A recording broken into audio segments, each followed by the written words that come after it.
if you're not going to watch the video, oh, here's my quick rating of Vanguard and Battlefield 2042. For Vanguard is a D tier, and Battlefield 2042 is a C plus. I don't recommend you buy any game.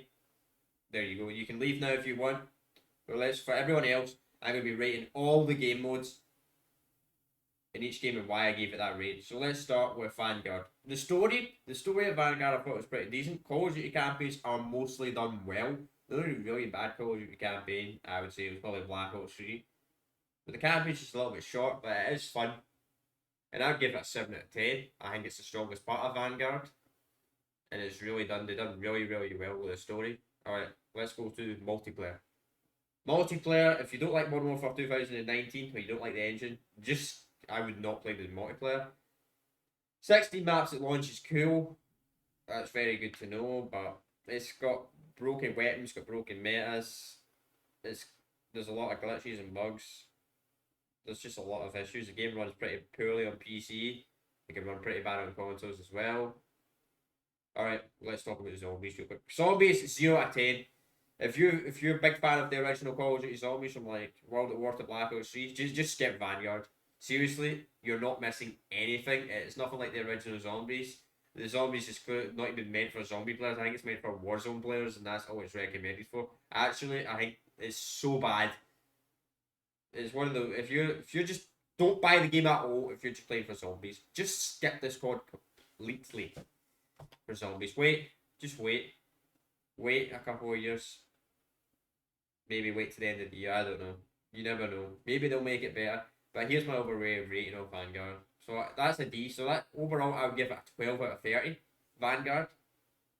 In my opinion, I think it's the third worst COD game of all time. The only COD games I think are worse are Call of Duty World War 2 and Modern Warfare 2019. And Vanguard, the only reason Vanguard is slightly behind Cold War is because the zombie mode is terrible. And I like to rate the game off of everything straight up. So maybe in a year, at the end of its life cycle, it can move up to a C plus, a D plus, or a C minus tier. And it might be worth it half price if you don't play zombies. It might be worth it, but I would not play full price. And if you're a zombie player, just skip this pod completely. Alright, let's talk about Battlefield 2042.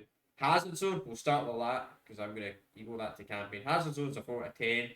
It's not, if you played Escape from Tarkov, and you like that type of game, you probably won't like Hazard Zone, sure.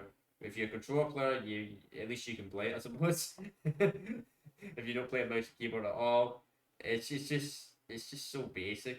They didn't even try to make a map exclusive for it. It's just like the Conquest maps, and that's all it is. Nothing super special about it. It's smaller. It's actually the part of the game that actually runs really well, shockingly. Right, let's go to the multiplayer. The multiplayer, I would give a 6 out of 10. I think it's got good mechanics, it's got good systems. If you like the new Battlefield games, like Battlefield 5 and 1 and that, how they play, I think there's a good chance you will like it. But I don't know, everyone has their own opinion, but I gave it a 6 out of 10. And Portal is the best part of the game, which I would give an 8 out of 10. In fact, no, I've actually changed mine. I'm going to give it a 7 out of 10.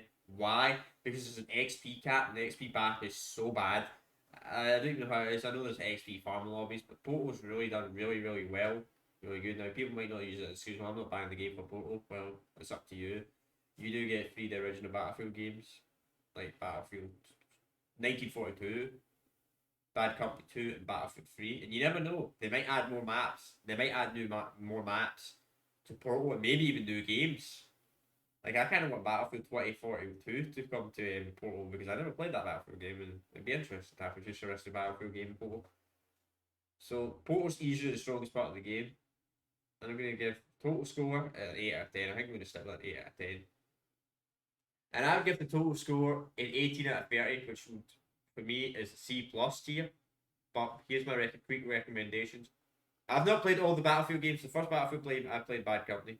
Bad Company 1 in 2008 at PlayStation 3. If you don't mind the Battlefield games, maybe it's worth it. If you are going to buy it, I don't recommend you buy the Ultimate or the Gold Edition. Just buy the Standard Edition. And if you're not really a Battlefield game player, I'd wait like a year to half a year. That's what I would say. A year or half a year. And I think by the end of its life cycle, the game could potentially be a B tier game. in like a year or two. That's what I think. So that's my quick review. I will see you all next time.